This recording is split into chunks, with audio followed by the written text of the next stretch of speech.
Morning children. ఒక గేయం చెప్పబోతున్నాను, తెలుగు గేయం. ఆవును చూస్తారా మీరు? ఆవులు ఎక్కడ ఉంటాయి?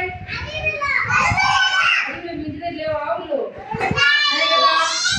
ఆవు గురించి ఒక గేయం అభినయ నేర్చుకుందామా? చెప్పండి. ఆవు ఆవు ఎక్కడికి, ఆవు ఆవు ఎక్కడికి,